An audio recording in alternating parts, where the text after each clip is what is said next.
Hi, I'm Chris from Airwindows, and I've got a quickie for you today. It's just this little thing. It's called Ed. That's the name of this plugin.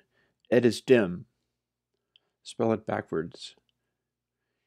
See, Logic has recently put out a new version of their program, Logic 10.3, I believe it is, and it gives you the opportunity to do a bunch of funky things with mid-side encoding. And I can't run it because I'm on Yosemite. And if you look down at the bottom of my screen here that I'm recording, you can see that I have Photoshop and Flash and some other Adobe programs that I bought at great expense. And they're CS4. And they still work on Yosemite, but if I went over to Sierra, these programs would die a horrible death, and I don't like that. And Logic 10.3 only works if you move to Sierra. Now, I built these plugins on an old laptop and an old 10.6.8 system, specific for reasons. I don't want to do what Logic and Apple have been doing, namely doing this technological obsolescence thing where it's like, oh, get the new and best everything and so on, and use this wonderful new feature. Oh, by the way, all of your old stuff just died. Please buy it over again. I don't like that. I don't like doing things that way. So I'm putting out mid-side and Ed is dim as a way of just bringing some of that functionality, maybe not as good, but some of that functionality, to people who aren't on Sierra and who aren't on Logic 10.3 or what have you. Works kind of like this. Got our generic music again. You'll be able to hear what's being done. Let's make it louder.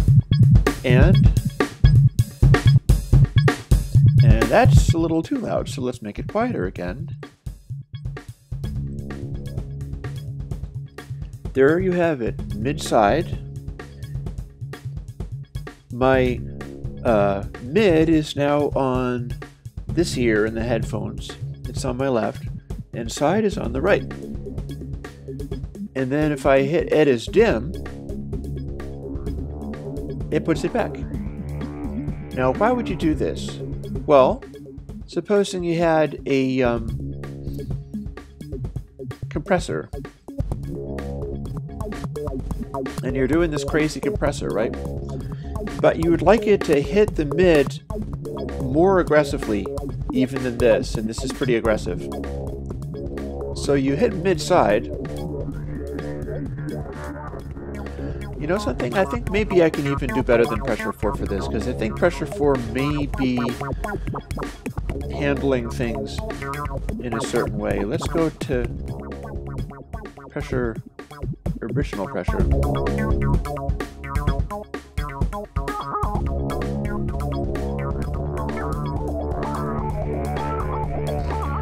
I'll be bringing out these original ones too. These will also see release as VSTs. It's just I can't do everything at once. So here we have a pressure plugin that I know is not a stereo plugin. I could have done that with Pressure 4 actually, but... So, if I'm using this one, and doing that, then if I turn on mid-side,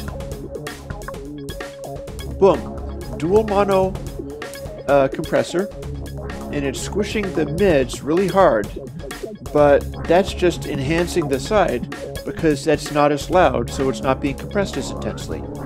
And then when we hit Ed is dim, we have a compressor that's compressing the mid, and it's working as a kind of widener. And the great thing about it is, since this is just a way of manipulating the compressor, we can have our nice little audio here. Engage pressure, and then say maybe back it off. So this is the normal level, and then as we bring this in,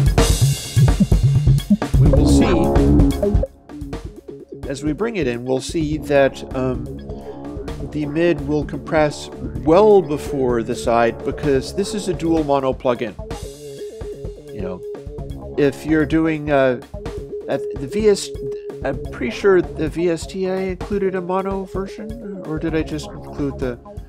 In any case, when you can run plugins as dual mono, you can get behavior like this, where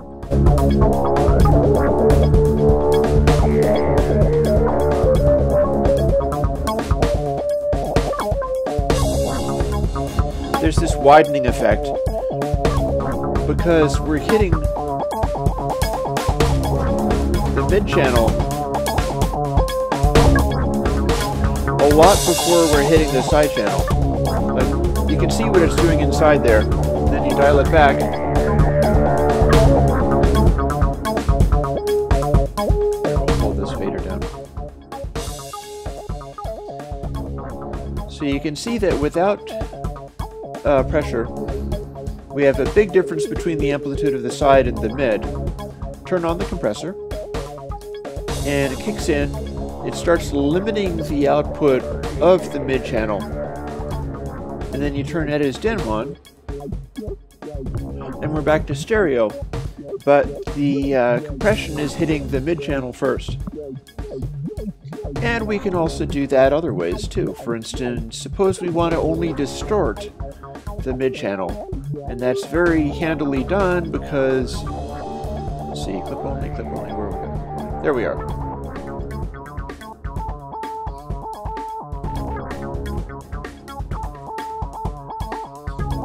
What we've got, and we've backed off the levels a great deal, but if we had full levels, you'd see that the mid channel on the side here is massively distorting. And so if we put a clip on there, it's being restricted to only so much output. And then you put Ed as dim on to return it to stereo.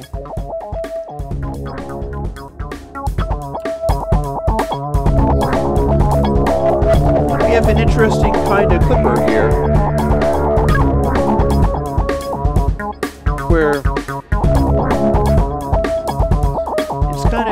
it's clipping only the mid channel, but it's widening the sides by virtue of only clipping the mid channel. We'll take it out, full volume, and then clip only the mid.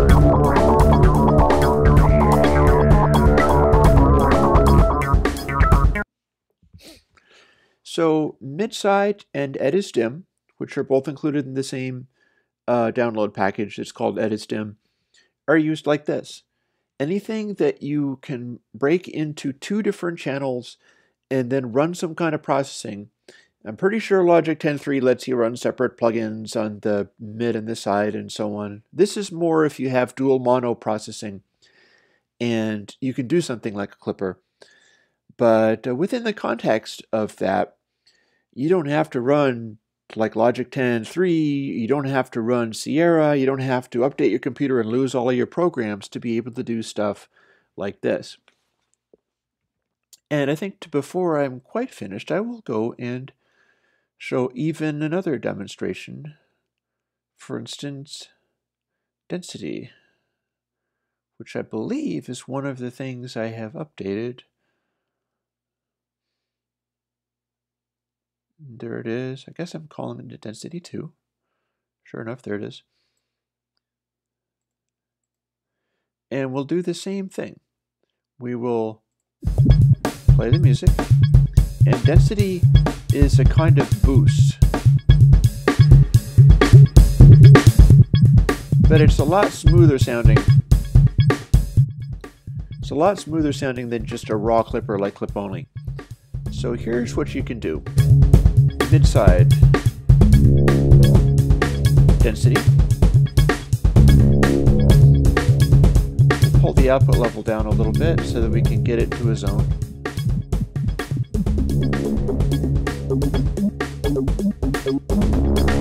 And then we can distort the hell out of it if we want, but let's be a little more subtle.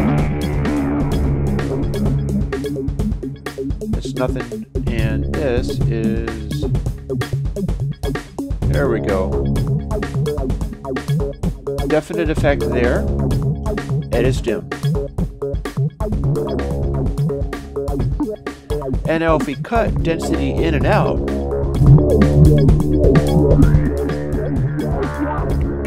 we can immediately see the effect we're causing. And one of the effects we're causing is that here's the raw sound. Look at all that gain we just got. And some widening. Not bad. See if we crank this up a little bit.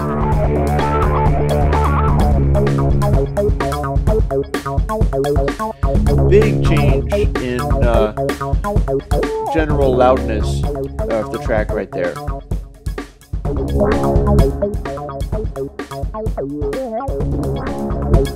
Now here's the final detail. I'll show you them. Both of them have controls. Here's how that works. I'll turn off Ed. Now mid is only on that side.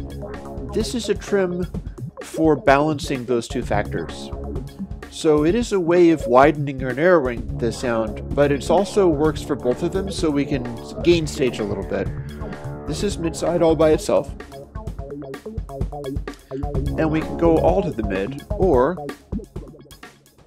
we can go all to the side. This is probably the best place for doing just sort of fine-tuning adjustments. Whereas if we have Ed's kind of weird because it's the decoder. But again, you can see that if you go to mid, we get mid output. If we go to side, this is all inverted. Now, this is not emphasizing the side channel because we're feeding it with a stereo output. But if we turn this on and go back to a normal stereo, we can narrow it like this or widen it. And then we can do the same thing with Ed is dim. It's just written backwards. So if we wanted to crank in density, say, make it be good and loud, and then also exaggerate the width even more, we can widen it with this, and then more with this, and have a very decentralized sort of surroundy kind of thing. It's just everywhere. Or say we're doing EDM and we got to narrow everything down. We can use this technique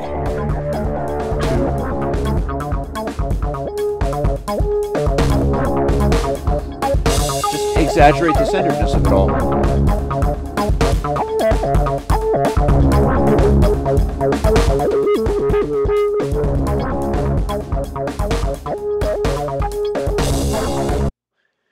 So that's Ed is dim.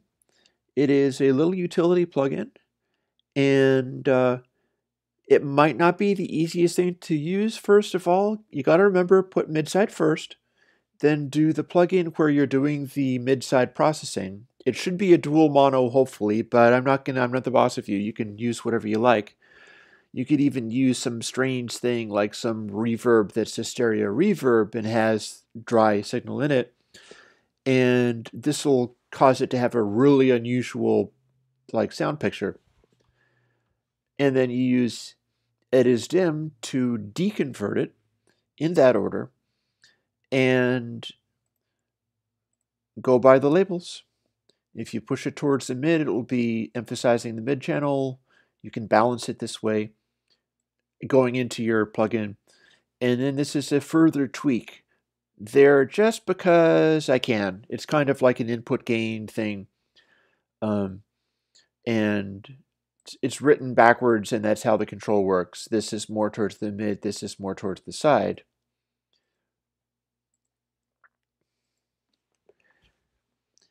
Maybe not the most exciting plugin, but some people out there are probably already champing at the bit to play with this little sucker. And just stick any plugin that you like in the middle there. It could be a dual mono, it could be a stereo plugin. See what you can get. So I thank you for hearing me out, and I hope you enjoy it as Tim.